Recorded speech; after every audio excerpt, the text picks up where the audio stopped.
네, 마가복음 강의 오늘 첫 시간이고요. 제목은 복음의 시작이란 제목입니다. 마가복음 1장 1절 한 절 말씀만 같이 보도록 하겠습니다. 같이 읽을게요. 하나님의 아들 예수 그리스도의 복음의 시작이라. 아멘. 네, 마가복음에서 이제 세계관이 어떤지를 이제 1장 1절에서 이제 간단하게 정리를 하고 있어요. 그 내용이 하나님의 아들 예수 그리스도의 복음의 시작이라라고 시작하고 있습니다. 그럼 도대체 예수 그리스도의 복음은 무엇인가? 이 부분을 오늘 좀 나누려고 해요. 그래서 이 예수 그리스도의 복음에 관해서 나누는 것은요, 이게 굉장히 기초적인 거잖아요. 우리 기독교에서 복음이 무엇이냐 할 때 정말 이건 기초적인 건데, 이 기초적인 걸 사실은 사람들이 잘 모른다는 게 이제 문제죠. 왜냐하면 복음이 지금 이제 복음의 시작을 설명하는데 교회마다 복음이 없는 경우가 너무도 많기 때문에 그래요. 그러니까 우리가 성도라고 자칭을 하면서 우리 안에 복음이 없는 경우가 많아요. 그래서 보통 교회들은 다 복음이 있는 거 아닌가요? 라고 질문할 수 있는데 복음이 없고 어떤 사교적인 모임으로만 가는 경우가 이제 많다는 거죠. 그래서 우리도 정신을 똑바로 차리지 않으면 복음이 아닌 엉뚱한 곳으로 갈 수밖에 없어요. 그래서 교회는 말씀을 나누는 게 그렇게 중요한 거예요. 다른 건 별로 중요하지 않아요. 그러니까 교회마다 이제 목사님을 청빙할 때나 아니면 전도사를 이렇게 뽑을 때 그 교회들이 제일 우선으로 보는 게 있어요. 1번으로 보는 게 뭔지 아세요? 안타깝지만 인간성이에요. 그러니까 목사를 뽑을 때, 전도사를 뽑을 때 설교는 좀 못해도 돼. 좀 못해도 되고 좀 이렇게 좀 학력도 좀 낮아도 돼. 근데 인간성이 좋으면 통과야. 이렇게 뽑으면 된다, 안 된다? 안 되는 거예요. 뭘로 뽑아야 돼요? 그 사람이 복음을 전할 수 있을 만한 능력이 되는지를 뽑아야 돼요. 근데 우리 교회들은 다 전도사님 노회에서 전도사님 한 명 이렇게 보내주세요 했을 때도 꼭 하는 말이가 좀 착한 사람, 인간성 좋은 사람 보내달래. 그러면 교회가 어떻게 되는 거예요? 종교화 되는 거예요. 착한 교회. 복음이 있는 교회가 아니라 착한 교회가 되어버린다는 거예요. 그래서 설교는 좀 못하더라도 인간성 좋은 사람 보내줘라. 이런 게 지금 관행처럼 지금 교회마다 이렇게 이야기되고 있는데 여러분, 인간의 인간성은요, 돈 앞에서 다 무너져요. 권력 앞에서 다 무너지고요. 명예 앞에서 다 무너집니다. 그런데 그까지 인간성을 봐가지고 뽑으면 어떻게 하겠다는 거예요? 그럼 뭘 봐야 돼요?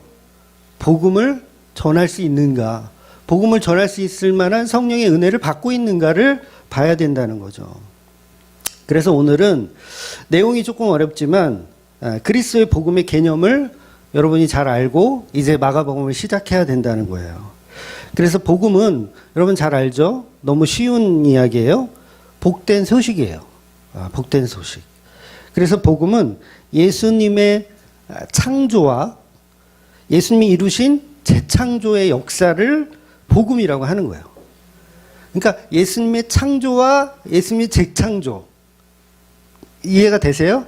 잘 무슨 얘기인지 몰라도 조금만 들어보시면 돼요. 원래 이제 우리 교회를 오래 다니신 분은, 주말교회 오래 다니신 분은 이제 대충은 알지만 처음 나오신 분은 무슨 얘기인지 잘 모를 수 있을 거예요. 그러니까 처음 창조는 여러분이 잘 아는 대로 천지창조예요. 말 그대로 천지창조. 우주 만물을 다 만드시고 에덴 동산을 만드시고 거기에 아담과 하와를 만드신 그걸 창조라 그래요. 그런데 하나님이 천지를 창조하고 인간을 한번 이제 창조했죠. 이 세상을 한번 창조했어요. 그리고 나서 언약을 하나 주세요. 언약을 주는데 이 언약이 이제 최초의 율법이라고 할 수 있죠. 언약을 딱 주시는 거예요. 그 언약이 뭐냐면 동산에 있는 열매는 너희들이 다 먹고 마음대로 생육하고 번성해라. 언약이에요. 이렇게 해라. 근데 하나 또 안 되는 게 있죠. 동산 중앙에 있는 선악을 알게 하는 과실은 먹지 말아라. 이렇게 언약을 주셨어요. 최초의 율법을 주셨습니다. 그래서 인간이 이 선악과를 먹으면 그건 죄를 짓는 것이고 그 죄의 결과는 뭐예요? 죽음이에요. 사망이에요. 죽음. 즉 죽음의 의미는 뭐냐면 그냥 여러분이 이렇게 꼭 깨꼬딱 하는 게 이게 죽음의 의미가 맞는데 그거보다 더 깊은 의미가 뭐냐면 하나님과의 단절이에요. 하나님과의 단절. 그러니까 하나님 입장에서 이 피조물이 죽으면 이 피조물은 하나님 입장에서 보면 이 피조물은 있어요, 없어요? 없는 거예요. 존재가 사라진 거예요. 창조를 해놨는데 그 창조가 어떻게 된 거예요? 없어진 거예요. 사라진 거예요. 그럼 뭘 해야 돼요? 재창조를 해야 되는 개념이 세워지는 거예요.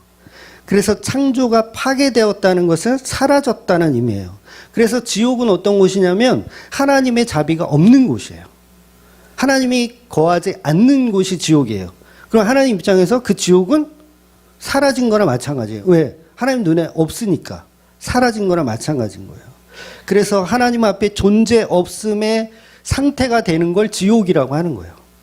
지옥에는 하나님의 긍휼과 하나님의 은혜가 전혀 없는 곳이죠. 그래서 영원한 고통 속에 사는 거예요. 그래서 죽음이 뭐예요? 죽음도 사라졌다잖아요. 내 친구가 죽었어.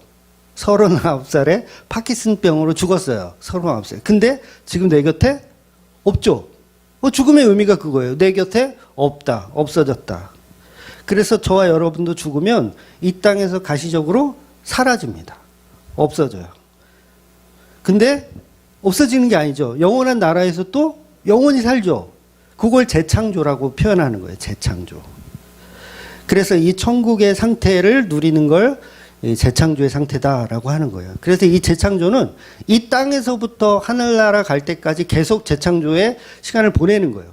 그러니까 성도는 재창조된 분들이에요. 그러니까 창조되었고 또 재창조된 분이 성도들이에요. 그래서 이거를 거듭남이라고 표현을 하죠. 거듭남. 새롭게 태어났다. 그래서 기존에 있던 아담과 하와를 없애버리고 단절됐으니까 선악과 먹었으니까 없애버리고 다시 새롭게 창조해야 되는데 새 창조가 아니라 아담과 하와 그대로 본질을 그대로 두고 그걸 다시 재창조하는 개념인 거예요.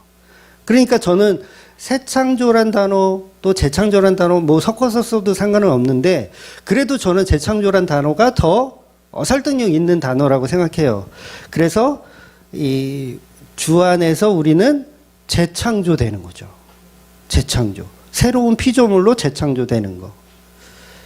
그래서 아담이라는 죄 지은 그 본질은 사라지고 새롭게 만들어지는 것을 우리가 거듭났다. 또 구원받았다. 이렇게 표현하는 겁니다. 물론 새 창조란 표현을 쓰시는 분들은 계속 쓰셔도 돼요. 그 뭐 단어적 의미 때문에 뭐 이게 뭐 문제가 되는 건 아닙니다. 중요한 건 그 의미예요. 이 재창조가 어떤 의미인가? 고린도후서 5장 17절에 보면 그런즉 누구든지 그리스도 안에 있으면 새로운 피조물이라 이전 것은 지나갔으니 보라 새 것이 되었더라. 이렇게 재창조가 되는 거예요. 그러니까 본질이 없어지는 게 아니라 본질을 재창조시키는 개념. 그래서 창조라는 것은 기존에 죽은 아담, 죽은 저와 여러분이 인간 그대로 재창조를 해주시는 거예요. 그러니까 없어져야 할 존재를 계속 있게 만들어주시는 개념. 그래서 성도에게는 반드시 재창조가 필요한 것입니다. 예수님의 십자가 구속으로 재창조된 아담과 하와가 바로 저와 여러분이라는 거죠. 비로소 이제 하나님 곁에 설 수 있는 개념이 세워지는 거예요. 다시 말해서 재창조는 타락한 인간들을 지옥 보내야 하는데 지옥 보내지 않으시고 다시 창조하는 개념. 다시 창조했다는 건 하나님 눈앞에 여전히 있다. 그래서 복음은 재창조인데 이 재창조의 방법을 하나님은 이미 모형으로 성경 이곳저곳에서 다 만들어 놓으셨어요.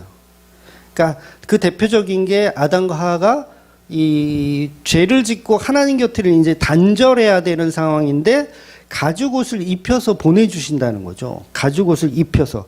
그러니까 가죽옷을 입혀서 내쫓아 버리는 게 끝이 아니고 계속 또 찾아오시는 거예요. 하나님이. 단절된 인간들을, 지옥 간 인간들을 찾아오시는 개념인 거죠. 그래서 언제 찾아오냐면 아벨이 어린 양의 피로 제사를 드릴 때 하나님 찾아가시죠. 제사를 받으시러 찾아가시는 거예요. 그래서 하나님이 에덴 동산을 떠나서 인간들에게, 가시왕궁기가 있는 그 인간들에게 찾아가는 요걸 이제 성육신이라고 하는 거예요. 성육신. 하늘 보좌를 버리고 인간 세상에 내려오신 하나님. 그래서 내려오신 그 하나님이 바로 예수 그리스도라는 거죠. 그 가죽옷은 그래서 동물의 피를 상징하면서 메시아의 죽음을 상징하는 거예요. 그래서 이런 재창조의 과정이 무용으로 성경 이곳저곳에는 많이 등장을 합니다. 그래서 구약 사람들이 가장 큰 예표로 생각하는 것이 바로 유월절의 개념이에요. 유월절의 개념. 제사를 하나님께 드림으로써 단절됐던 개념이 다시 회복되어지는 거. 그래서 이스라엘 백성들은 하나님의 제사라는 제도를 통해서 소나 양을 드리면서 그 피로 대신해서 죄사함을 받고 하나님과의 단절이 다시 회복되는 개념이 구약의 제사 개념인 거예요. 그래서 제사를 지내는 자는 죄를 면할 수 있어요. 제사를 지내는 자는 하나님을 만날 수가 있어요. 그런데 중요한 것은 이런 구약의 모든 제사는 본질이 아니라는 거예요. 본질이 아니고 그건 모형입니다. 실제로는 오실 메시아를 기다려야 되는 거죠. 즉 예수님의 십자가 희생으로 예표되는 짐승의 제사를 표현하고 있는 거예요. 그래서 타락한 피조물들은 재창조가 되기 위해서는 반드시 희생의 제물이 필요하고 그 희생 제물이 바로 예수 그리스도의 십자가라는 거죠. 즉 하나님이 선악과를 먹은 인간에게 너희는 정령 죽으리라 했을 때 인간은 반드시 죽어야 합니다. 그렇죠? 하나님의 선포니까. 완전한 단절, 분리가 일어나야 되는데 그런데 하나님이 아담을 죽인 것도 아니고 안 죽인 것도 아니고 애매하죠. 내쫓아버린 거는 죽인 게 맞는데 또 찾아가신다는 거는 이거는 공의롭지 않잖아요. 죄를 지었으면 딱 지옥 보내고 깨끗이 끝내야지 왜 찾아가. 그래서 그 찾아가시는 하나님이 직접 그 책임을 지시는 거예요. 그래서 희생의 제물이 바로 하나님이어야 한다는 거죠. 즉 죄가 있으면 인간은 모두 지옥에 보내고 영원히 단절해야 하는데 예수님이 그 책임을 지고 오시는 거죠. 아담의 자리를 예수님이 들어가 버리시는 거예요. 그래서 한마디로 예수님이 지옥을 경험하시는 거죠. 그래서 하나님이 철저한 예수 그리스도가 하나님과의 철저한 단절을 보이세요. 단절. 죽음이 뭐라 그랬어요? 단절이라 그랬죠. 끊어짐. 그래서 예수님이 십자가에서 엘리 엘리 라마 사박다니 아버지와 아버지 어찌하여 나를 버리셨나이까. 뭐예요? 단절을 경험하는 거예요. 마치 선악과 먹고 지옥 가는 사람처럼 표현하죠. 하나님이 어떻게 그 아들을 버려요? 근데 버렸어요. 어디서? 십자가에서. 누구를 버린 거예요? 아담을 버린 것과 똑같은 일을 하시는 거예요. 그러니까 아담이 당해야 할 죽음을 하나님과의 단절을 예수님께서 경험하시는 거죠. 그래서 베드로가 그런 표현도 하잖아요. 예수님은 지옥에 갔다.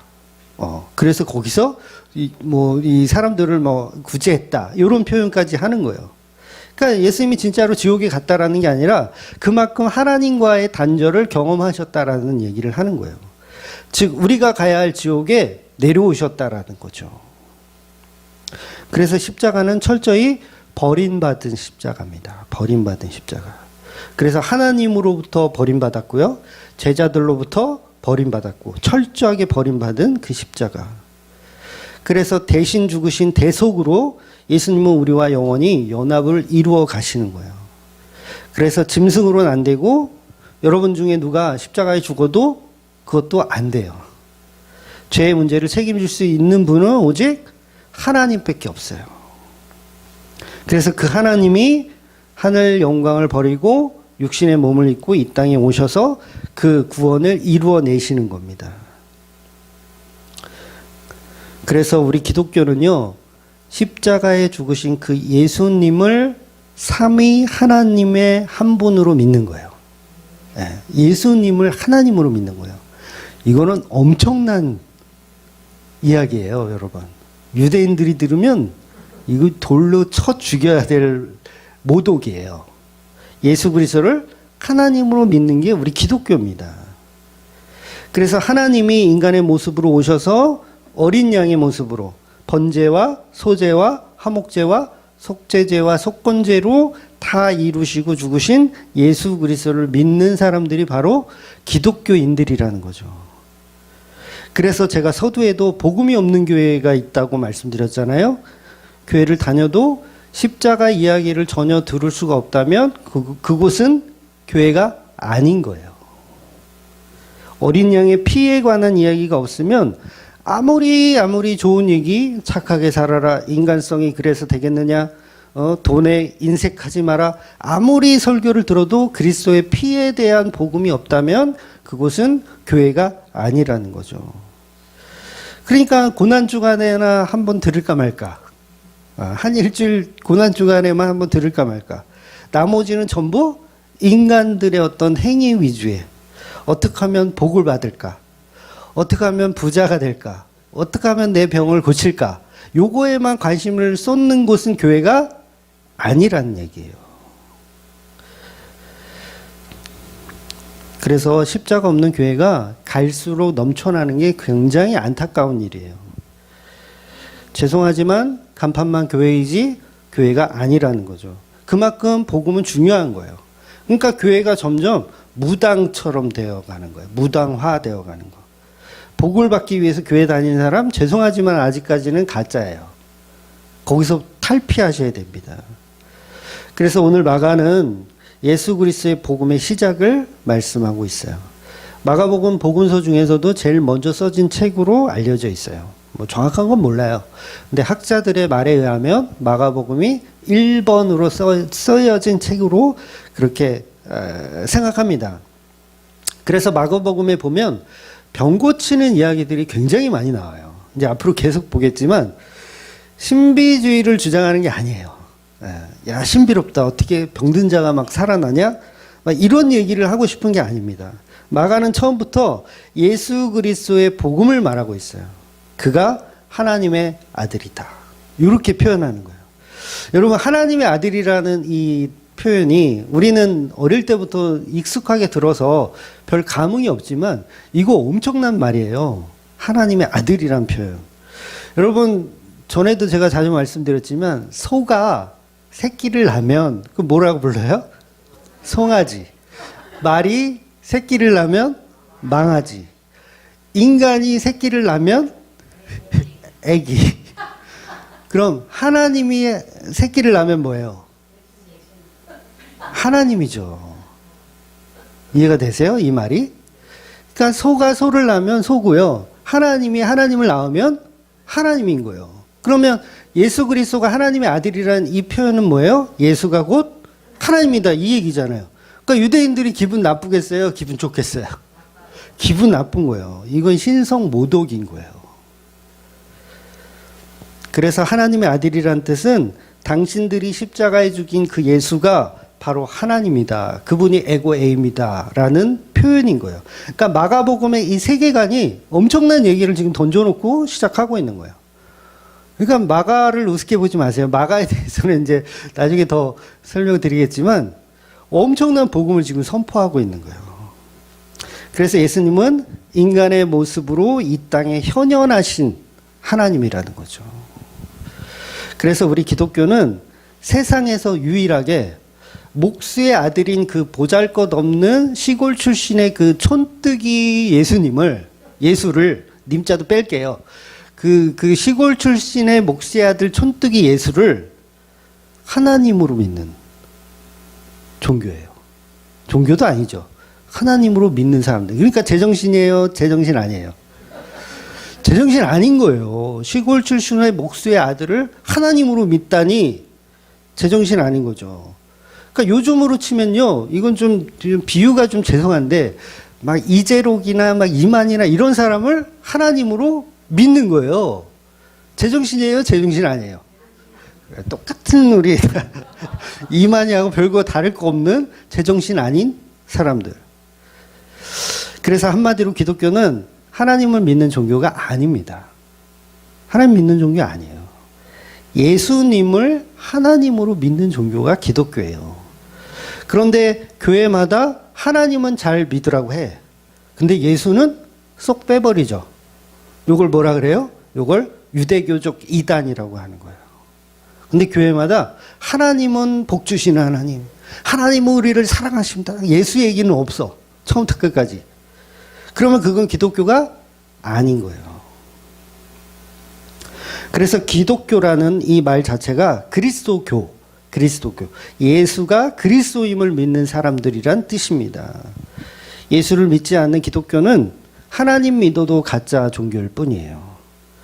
그래서 교회 다니는 사람이 예수를 안 믿고 하나님만 믿는다. 그러면 그것도 기독교인이라고 할 수 없고 복음이 없다라고 정의할 수밖에 없어요. 그래서 사도 바울은 하나님 믿는다고 했잖아요. 율법에 흠이 없다. 하나님 잘 믿는다. 요랬었는데 처음에 그랬었잖아요. 그런데 사도 바울은 기독교인이 아니었던 거죠. 그러면 그가 믿는 하나님은 진짜 하나님이었던 거예요? 아니었던 거예요? 아니었던 거예요. 진짜 하나님이 아니었던 거예요. 그래서 죄인 중에 괴수였던 거죠. 한마디로. 하나님을 믿지 않았던 사람인 거예요. 말로는 하나님을 믿는다고 했지만 예수를 통해서 하나님을 믿어야 되는데 예수를 치워버리고 그냥 바로 하나님을 믿으면 그건 하나님 믿는 게 아니라는 거예요. 그냥 죄인 중에 괴수일 뿐이라는 거죠. 하나님은 곧 예수 그리스도입니다. 그래서 유대교는 지금까지도 우리와 똑같은 모세오경을 읽지만, 그래도 유대교도 모세오경을 읽어요. 우리와 똑같은 성경을 읽지만 그들이 믿는 하나님은 가짜 하나님인 거예요. 그래서 예수를 통한 하나님이 아니면 그건 다 가짜라는 겁니다. 복음이 없는 거. 그래서 간혹 그 이단 중에 논리를 보면, 이단들의 논리를 보면 예수라는 분은 그냥 시골에 있는 목수의 아들이 그냥 평범한 우리 인간이었는데 하나님의 영을 받아서 그분이 메시아가 된 거다. 이렇게 주장을 해요. 그러니까 평범한 인간이었는데 하나님의 영을 받아서 메시아가 되었다. 그러니까 메시아는 아무나 될 수 있다 없다? 될 수 있다. 그래서 이재록도 하나님의 영을 받아서 메시아가 되었다. 이만희도 하나님의 영을 받아서 메시아가 되었다. 이렇게 주장하는 거예요. 그럴듯하잖아요. 그래서 많이 거기에 빠져요. 사람들이. 그래서 내가 메시아다. 내가 신이다. 라고 하는 인간들이 한 100여 명 된다 그래요. 한국에서만. 그런데 예수님은 그 본질 자체가 하나님이시지 이게 막 영이 들어왔으니까 하나님 됐다가 영이 나가면 다시 인간 됐다가 이러는 개념이 아닌 거예요. 그래서 예수님은요, 태초부터 존재했던 하나님, 이 지구를 창조할 때 이전부터 존재했던 하나님으로 믿으셔야 되는 거예요. 그래서 예수님은 그 자체로 독립적인 위격을 가진, 말이 좀 어렵지만 인격이라고 그냥 이해하셔도 돼요. 인격. 그러니까 다른 세 분의 인격, 세 분의 다른 독립적인 위격을 가진 하나의 하나님으로 이해하시면 돼요. 그래서 우리가 예수님을 대신할 수 없어요. 성령 받았다고 예수님 대신할 수 있을까요?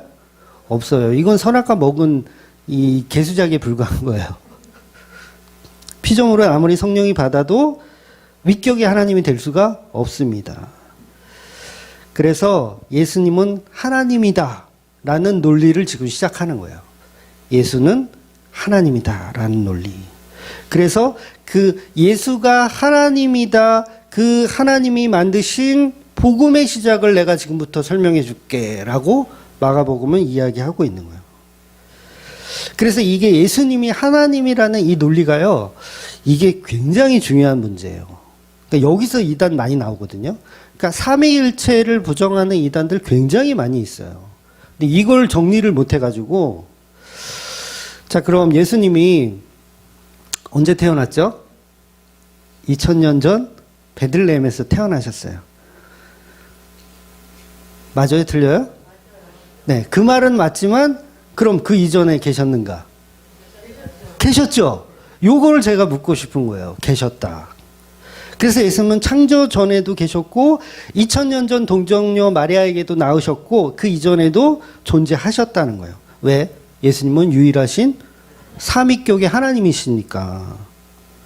그래서 창세기에 보면 우리의 모양과 우리의 형상에 따라 사람을 만들자 이렇게 말씀하시잖아요. 근데 왜 거기에 우리라는 복수를 하나님이 사용하실까요? 하나님은 한 분이신데 왜 우리가 우리의 모양과 우리의 형상으로라는 그런 복수적인 이야기를 하냐면 태초에 이미 성부 하나님, 성자 하나님, 성령 하나님이 계셨기 때문이에요. 이 세 분은 독립적인 위격이에요. 이걸 또 삼신론으로 이해하지 마시고요. 세 분의 하나님인데 하나의 본체를 가진 분. 이해하기 어려워야 정상이에요. 하나님의 속성이니까. 아무튼 그래서 그걸 신학적인 용어로 그냥 삼위일체다 이렇게 정리를 해버리는 거예요. 절대로 성부 하나님만 세상을 창조하신 게 아니에요. 세상을 창조하실 때 성자도 계셨고 성령도 계셨어요. 그러니까 예수님은 아직 태어나지 않았다. 창조하실 때는 아직 태어나지 않았다. 이러면 그거는 삼위일체를 부정하는 논리가 돼버리는 거예요. 그래서 중요한 거는 이제 지금부터인데 예수님의 탄생을 보통 이제 그 성경학자들은 BC 4년경으로 봐요. BC 4년경. 그래서 베들레헴에서 태어나시죠. 마국간에서. 성경에도 이제 나와 있죠. 시대적 배경이 성경이 이제 잘 표현하고 있어요. 그래서 BC 4년경에 2000년 전에 예수님이 태어나셨다면 그 이전에는 예수라는 그 성자 하나님이 존재했는가, 존재하지 않았는가. 이미 우리가 확인했죠. 존재했을 것으로 확인해요. 했을 것이가 아니라 존재했습니다. 이렇게 확인을 했어요. 그러면 예수님은 존재하셨으면 어디 계셨는가? 어디 계셨을까요? 그렇죠. 하나님과 같이 하나님 보좌 우편에 계신 걸로 우리는 그렇게 성경이 기록한 대로만 그냥 이해할 수 있어요. 그런데 제가 드리고 싶은 이야기는 뭐냐면 그렇다면 창조 이후에 그 예수는 하나님 우편에만 계시고 한 번도 지구상에 나타난 적이 없는가요? 굉장히 중요한 문제거든요. 그래서 BC 4년 예수님 태어나기 이전에 예수님의 현현은 없었는가라고 했을 때 하나님이 보시기에 좋았더라. 이 세상을 창조하시고 하나님이 보시기에 좋았더라. 이 표현 하시잖아요. 요거는 누구의 표현입니까? 세 분의 표현이에요. 그러니까 예수님이 있었던 얘기예요? 없었던 얘기예요? 있었단 얘기죠. 이 지구상에 내려온 적이 있었단 얘기예요? 없었던 얘기예요? 있었단 얘기예요. 그러니까 하나님 보시기에 좋았더라는 성부, 성자, 성령 세 분의 하나님의 고백이었어요. 그러니까 예수님은 창조 때도 계셨고 그 이후에도 우리 인간의 역사 가운데 계속 내려오시고 계셨던 거죠. 그래서 하나님이 이 땅의 모습을 나타내는 것을 아까도 표현했지만 하나님의 현현이라고 그래요. 하나님의 현현, 하나님이 나타나셨다.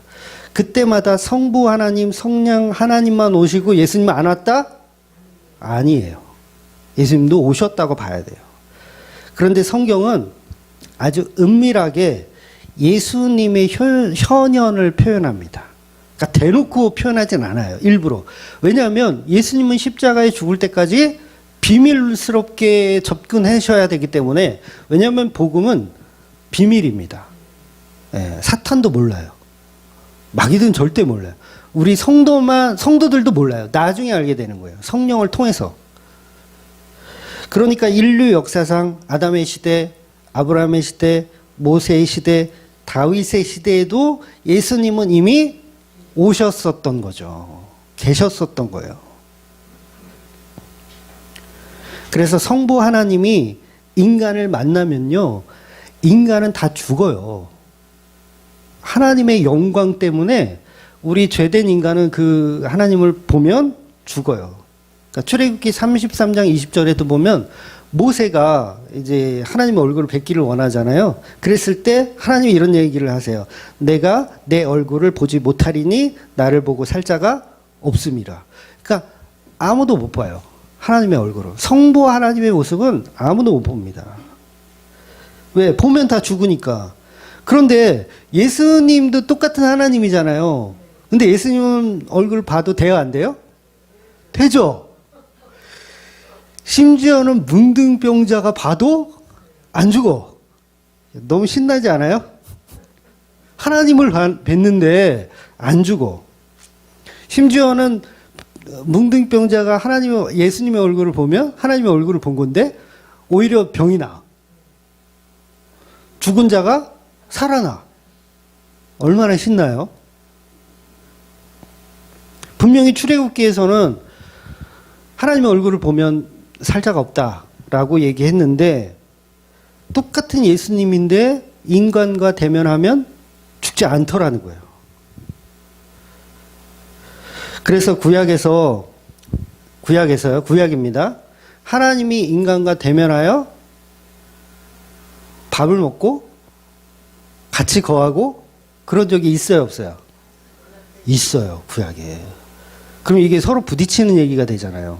보면 다 죽는다며 왜 같이 밥을 먹어? 하나님이 인간하고. 그랬을 때 그걸 하나님의 현현 바로 예수 그리스도로 보시면 되는 거예요. 쉬워요, 안 쉬워요? 야곱의 경우를 보면요. 야곱이 하나님과 대면했다라는 표현을 해요. 요건 한번 찾아볼까요? 32장 30절 창세기. 맞나요? 네, 30절. 그러므로 야곱이 그곳 이름을 브니엘이라 하였으니 그가 이르기를 내가 하나님과 대면하여 보았으나 내 생명이 보존되었다 함이더라. 아멘. 야곱은요, 내가 하나님을 만나면 죽는다는 내용을 알까요? 모를까요? 알죠. 왜냐하면 그 말씀 가운데 계속 하나님의 위대하심을 알기 때문에 야곱은 하나님과 대면하면 죽는다는 걸 알아요. 사전에도. 그런데 하나님 만났는데 자기 안 죽었다는 거죠. 너무 좋은 거죠. 안 죽었다. 그러면 야곱이 본 그 브니엘이란 뜻은 하나님의 얼굴이란 뜻이거든요. 그러니까 하나님의 얼굴을 대면하여 본 거예요, 야곱이. 그런데 안 죽었어요. 그러면 이 말이 어떻게 되는 거예요? 이 야곱이 씨름했던 그 천사라는 그 분은 누구란 얘기예요? 예수님이란 얘기예요. 야곱은 예수님의 얼굴을 하나님의 얼굴을 보았지만 죽지 않았다는 거. 그래서 저는 아담이 에덴 동산에서 하나님을 대면할 때도 예수님을 보았다로 해석하는 거예요. 예수님 보았다. 왜냐하면 예수님도 창조주이시잖아요. 예수님 창조주예요. 예수님 창조주. 그러면 그 창조주가 아담아 어디 있느냐? 말할 수 있어요, 없어요? 있어요. 오히려 성부 하나님은 영이시기 때문에 우리 눈에 보이지 않아요.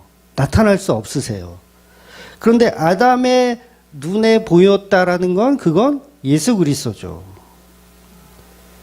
그리고 하나님이 어떻게 죄를 범한 아담에게 하와에게 가죽옷을 입혀주세요. 입혀주면서 얼굴 다 볼 텐데. 안 그래요? 얼굴 다 볼 텐데. 보면 죽을 텐데. 그래서 요한복음 1장에서도요. 예수님을 곧 창조주라고 시작해요. 이 사복음서 중에 요한복음에도 그냥 시작해. 마가복음과 동일하게 시작하는 거예요. 한번 찾아볼게요. 요한복음 1장 2절 3절. 그가 태초에 하나님과 함께 계셨고 만물이 그로 말미암아 지은 바 되었으니 지은 것이 하나도 그가 없이 된 것은 없느니라. 그러니까 여기서 말하는 그는 말씀이거든요. 그 말씀이 육신되어 오신 분이 바로 예수님이다 이렇게 표현하는 거예요. 14절 볼게요. 말씀이 육신이 되어 우리 가운데 거하심에 우리가 그의 영광을 보니 아버지의 독생자의 영광이요 은혜와 진리가 충만하더라. 즉 에덴 동산에서 하나님이 무언가를 인간에게 말씀하셨다면 그건 말씀이 육신된 거예요. 하나님의 영이시기 때문에 말을 해도 우리는 못 알아들어요. 무슨 얘기인지 못 알아들어. 그런데 그 말씀이 육신되어서 전달을 하는 거예요. 그러면 그 육신은 누구예요? 예수님이란 얘기예요. 영이신 하나님이 말하는데 그걸 예수 그리스도로 여과하지 않는다면 우리 인간은 못 알아듣습니다. 복음이라는 것도요, 육신이 되어서 우리 가운데 우리의 언어로 들리게 해주시기 때문에 들리는 거지, 안 그러면 못 알아들어요. 그렇다면 그 말이 아담과 하와에게 들렸다는 건 말씀이 육신 되신 예수님이란 얘기예요. 그래서 다메섹에서 그 바울이 하나님을 만나잖아요. 하나님을 만날 때도 다른 친구들은 그 말씀을 못 들어요. 무슨 얘기인지 몰라. 그냥 막 폭풍 소리 같고 막 천둥 소리 같고 못 알아들어요. 그런데 바울은 또박또박 알아들어요. 그 말을. 그러니까 하나님의 말을 또박또박 알아듣는데 그 말이 뭐라고 자기를 소개하냐면 내가 바로 네가 박해하는 예수다. 이렇게 정리를 해 주시잖아요. 결국 뭐예요? 하나님의 말이 예수 그리스도의 성육신이라는 거예요. 그렇다면 이 말을 들었던 아담과 하와는 예수님을 본 거죠. 야곱도 마찬가지죠. 예수님을 본 거예요. 반드시 하나님의 말은 육신이 되어서 우리 앞에 나타나야 합니다. 그래야 우리가 알아듣고 그 알아듣는 그분이 바로 예수님이라는 거죠. 그래서 에덴 동산에서 하나님이 무엇을 말씀하셨다면 그것이 예수 그리스도의 말씀이 되는 거예요. 그래서 성삼위 하나님, 성부, 성자, 성령은 에덴 동산을 만들기 이전부터 계셨고 에덴 동산에서도 아담은 예수님과 함께 있었던 거예요. 그래서 성경에서 인간을 대면하시는 하나님은 다 예수님으로 다 생각하셔도 해석하셔도 아무 문제가 없어요. 이 신학적으로도 이건 문제가 없습니다. 그러니까 본체가 같은 분이기 때문에 예수님은 본체가 같으신 분이기 때문에 구약에서는 예수님 만난 것도 하나님을 대면했다 이렇게 표현하는 거예요. 물론 아담과 하와는요 예수님의 역사를 전혀 모르잖아요. 앞으로 그분이 BC 4년경에 태어날 것을 아담과 하와는 몰라요. 근데 아담과 하와가 바라봤을 때 예수님 바라봤을 때 우리의 모양과 우리의 형상을 가진 분으로 보이겠죠. 하나님으로 보는 거예요. 아담과 하와가 범죄를 하잖아요. 여기서도 여러분 이게 납득이 돼야 돼요. 여러분이 아담과 하와였는데 하나님이 명령하셨어요. 그럼 여러분은 그 약속을 못 깹니다. 왜냐하면 하나님의 위험이 엄청나기 때문에 아담이나 하와는요 선악과를 절대 못 먹어요. 그런데 누구의 말로 여긴 거예요? 예수의 말로 여긴 거예요. 나하고 비슷한. 이해가 되세요? 나하고 비슷한 존재. 우리 남편이 예수하고 붙으면 이길 것 같아. 이해가 되세요? 이 말이? 그러니까 하나님을 가짜않게 생각한 거예요. 이해가 되세요? 그래서 하와가 선악과를 먹을 때 뱀이 더 멋있는 것 같아. 우리 예수님 삐쩍꼬라가지고 우리 하나님은 별로 이렇게 위험이 없는 것 같고 죽을까 하노라 했어.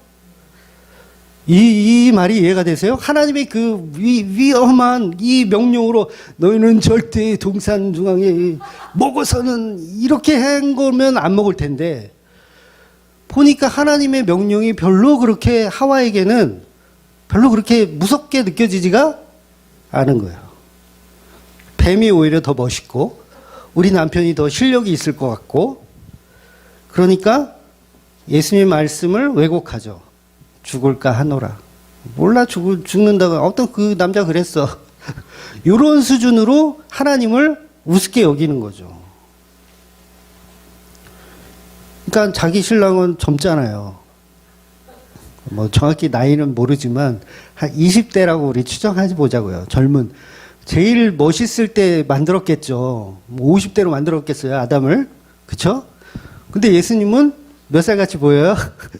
50살 같이 보여요. 와, 우리 남편이 이겨. 이건 싸웠다 그러면 이겨.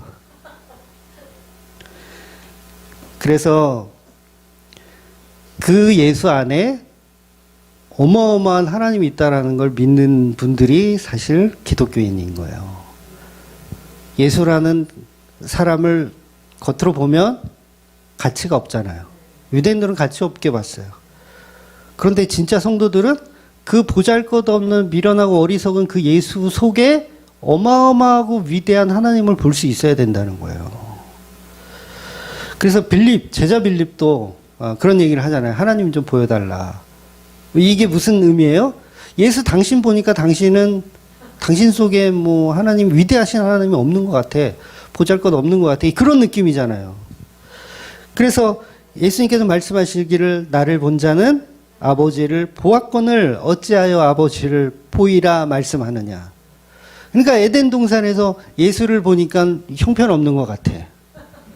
이건 뭐 선악과 막 먹어도 될 것 같아. 예수님 말씀하시는 거죠. 나를 본 자가 곧 하나님을 본 자인데 하나님의 명령을 너는 어겼다. 그래서 요한복음 14장 10절은 내가 아버지 안에 거하고 아버지는 내 안에 계시는 것을 내가 믿지 아니하느냐 이렇게 말씀하시는 거예요. 예수 안에 하나님이 계셨던 거죠. 그래서 아담은 에덴 동산에서 이미 예수님을 본 것입니다. 그런데 이런 삼위일체적 개념을 모르면 하나님은 에덴 동산에서 그냥 이렇게 목소리만 둥둥 떠다녔다. 어떤 분이 또 그런 얘기를 하셔가지고 목소리만 둥둥 떠다녔다. 그러니까 하나님의 모습이 나타나는 것은 신성모독이다. 이거 누가 한 말들이에요? 이거 유대인들이 한 말이잖아요. 유대인들이. 하나님이 어떻게 모습을 나타내느냐. 근데 예수님이 모습을 나타낸 거잖아요. 그러니까 유대인들은 그 예수님의 모습을 하나님이라고 인정하지 않고 하나님을 모독했다. 신성모독이다. 이렇게 정의를 해버리는 거예요. 그래서 그 미움이 예수를 십자가에 못 박아 죽이는 거죠. 하와가 에덴 동산에 있는 하나님을 우습게 보니까 선악과를 따먹는 거예요. 똑같은 거예요. 그래서 아담과 하와가 선악과를 먹은 후에 동산을 거니시는 하나님의 발자국 소리를 듣고 아담이 하나님의 낯을 피하여 숨었다 그러죠. 이 얘기는 뭐예요? 하나님과 얼굴을 대면하여 보았었는데 그동안 보았었는데 이제 죄를 졌으니까 낯을 피하여 도망쳤다는 거예요. 그 하나님 발자국 소리가 있어요? 없죠. 예수님의 발자국 소리였던 거예요. 그래서 제가 이런 얘기를 처음 하는 게 아니에요. 창세기 강의하신 거 아마 찾아보시면 제가 그 얘기를 다 했었어요. 하나님의 현현은 나타났었습니다. 나타났었는데 하나님의 현현을 나타날 때 구름으로 덮어버리는 경우가 있어요. 그 성부 하나님 보면 안 되기 때문에. 그런데 인간이 하나님과 대면하는 경우가 있습니다. 그때는 하나님이 아니라 예수님으로 해석해도 아무런 문제가 없다는 거예요. 그래서 예수님이 다시 오실 때 뭘 타고 오신다 그랬어요? 구름을 타고 오신다. 이게 뭐 그 손오공이라는 얘기가 아니라 구름을 타고 오신다는 건 그 예수님이 바로 현현하시는 그 성부 하나님과 동일한 분이다라는 표현을 하는 거예요.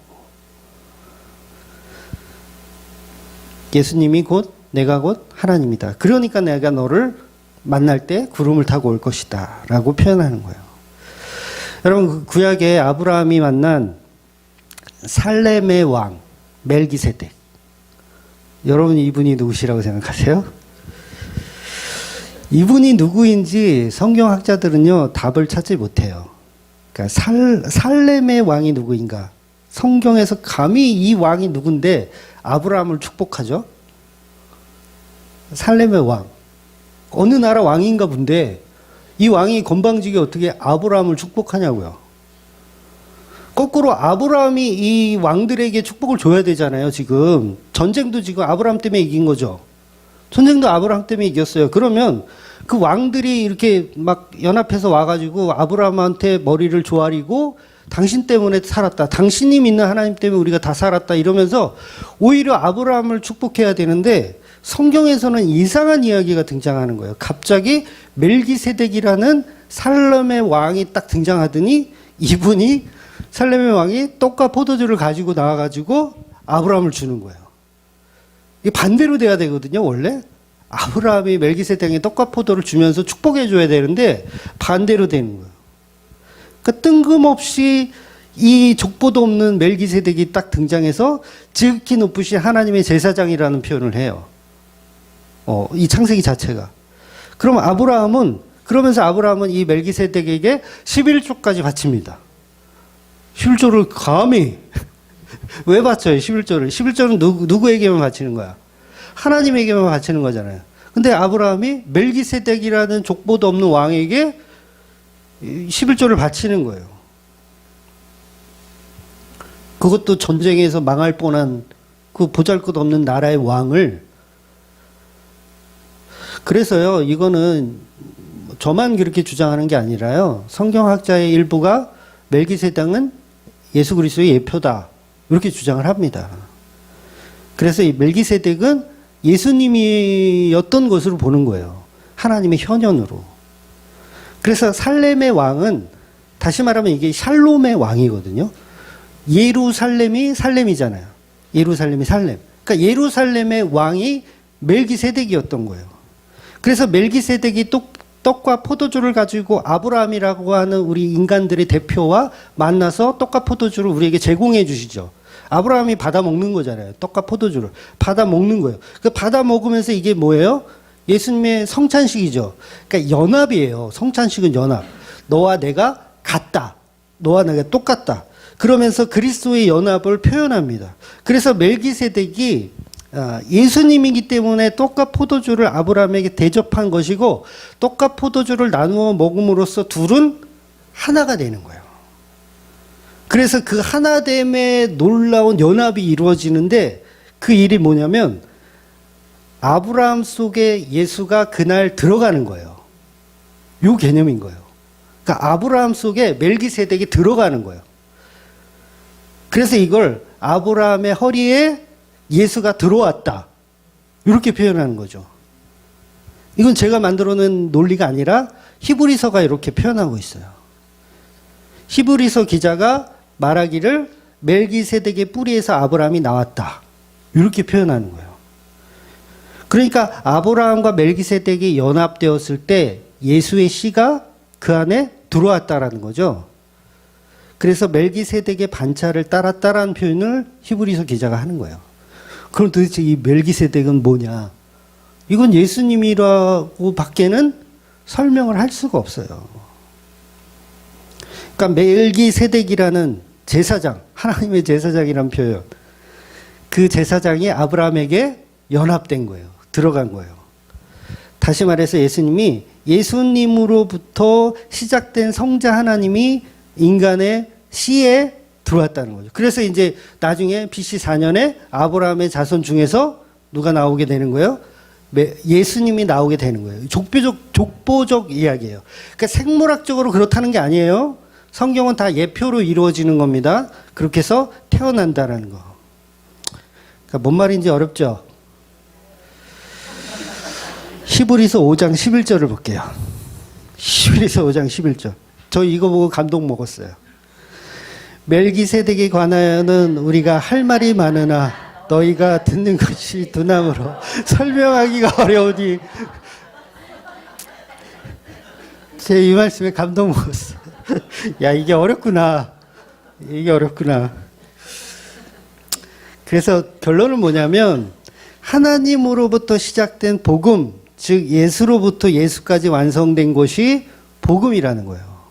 그러니까 창조를 예수님이 하셨고, 그다음에 그 타락한 그들을 찾아가신 것도 예수님이고, 십자가를 통해서 재창조를 이루시는 것도 예수님이라는 거예요. 그래서 이걸 복음이라고 하는 겁니다. 그래서 멜기세덱을 영원한 제사장이라고 표현해요. 성경이 영원한 제사장. 그러면 영원하다라는 그 표현은 누구에게만 할 수 있는 표현이라 그랬어요? 하나님에게만 표현할 수 있는 표현이잖아요. 예수님에게만 표현할 수 있는 거예요. 그러니까 멜기세덱이 영원한 제사장이라는 얘기는 그 멜기세덱이 곧 예수 그리스도다라는 거죠. 그래서 그리스도의 복음, 예수 그리스도의 복음은 삼위일체의 개념을 모르면 이 멜기세덱도 해결하지가 못해요. 이걸 해결할 수가 없어요. 그래서 예수님이 말씀이 육신되어 오신 곳이라면 그것이 구약이든 신약이든 성경 속 어디든 나타날 수 있습니다. 그래서 여러분, 다윗이 예수님 만난 적 있을까요, 없을까요? 있어요. 있으니까 이런 얘기를 하겠지. 시편 한번 볼게요. 시편 110편 1편 한번 볼게요. 여호와께서 내 주에게 말씀하시기를 내가 내 원수로 내 발판이 되게 하기까지 너는 내 오른쪽에 앉아 있으라 하셨도다. 여러분 이게 다윗의 시인데 하나님이 내 주에게 여기서 말한 내 주는 예수님이에요. 예수님인데 그러면 이제 목사님 그걸 어떻게 그렇게 연결하죠?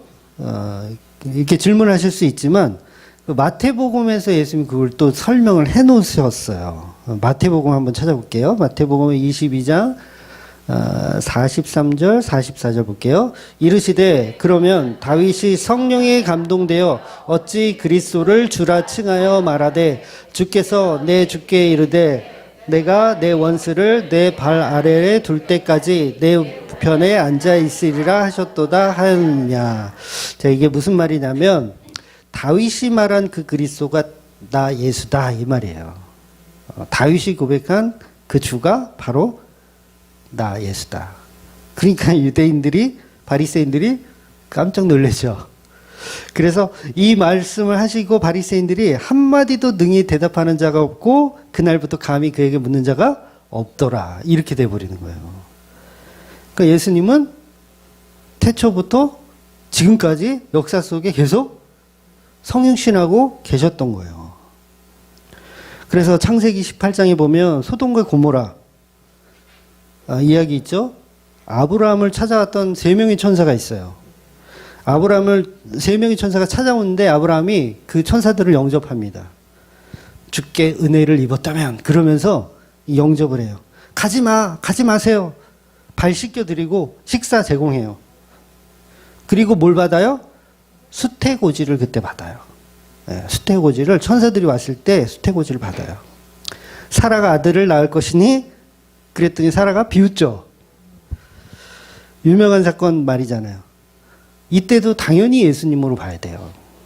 그래서 두 사람은 이제 소돔과 고모라로 내려가고 그다음에 한 분이 남잖아요. 천사 한 분이 남아요. 그랬을 때 아브라함이 기도를 해요. 살려달라고. 뭐 50명, 45명, 40명 이렇게 살려서 기도하잖아요. 그때 있었던 분이 천사예요. 그러면 그 천사가 누구란 얘기예요? 예수님이란 얘기죠. 하나님이란 얘기고 예수님이란 얘기예요. 그러니까 문맥상 봐도 이건 예수님이 틀림없다는 거죠. 그래서 예수님을 창조 때부터 이미 선재하신 분으로 보는 거예요. 그러니까 이 기독교가 미친놈들이 아니에요. 다 나와 있는 거예요. 다 나와 있는 거. 이만이나 뭐 이재롱이 이런 애들은 다 나와 있는 걸 아니고 그냥 믿으니까 미친놈들인 거고 우리는 성경이 이미 다 제시하고 있으니까 믿는 거예요. 아, 예수님이 하나님이구나. 하나님의 아들이구나. 이렇게 믿을 수 있는 거예요. 다만 예수님은 십자가에 누명을 쓰고 죽으셔야 하기 때문에 유대인들에게 완전히 다 이렇게 밝히 드러내지 못하셨을 뿐이에요. 아주 비밀스럽게 예수님은 계속 활동을 하셨던 거죠. 그래서 어떤 성경의 부분이든 하나님이 말씀하시고 현현했다라고 했을 때 그걸 예수님으로 해석해도 아무 문제가 없습니다. 물론 이거를 양태론으로 이해하지 마세요. 양태론. 그러니까 하나님이 그냥 옷만 갈아입고 예수님 왔다가 예수님 또 옷만 갈아입고 한 분이 이렇게 왔다 갔다 한 분이 왔다 갔다 하는 게 아니에요. 이게 양태론이라고 하는데 그건 아니고 처음 설명드린 대로 세 분의 독립된 인격을 가진 하나의 본체를 가진 하나님. 그래서 성경에서 하나님이 이 땅에 육체를 갖고 오셨다라고 했을 때 그건 무조건 예수님으로 봐도 되는 거예요. 아니 그렇게 보셔야 돼요. 하나님이 육체를 갖고 어떻게 오세요? 오셨다 하면 무조건 예수님이 오셨었구나 이렇게 보면 된다는 거죠. 그래서 복음의 시작은 하나님이 인간의 모습으로 이 땅에 오셔서 인간이 되셔서 십자가에 죽으심을 그 징벌을 감당하신 하나님으로 믿는 거예요. 그래서 그걸 은혜의 소식이다, 기쁜 소식이다 이렇게 표현하는 겁니다.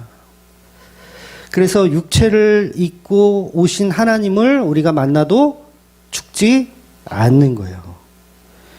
그래서 같이 식사해도 안 죽어요. 지난주인가요?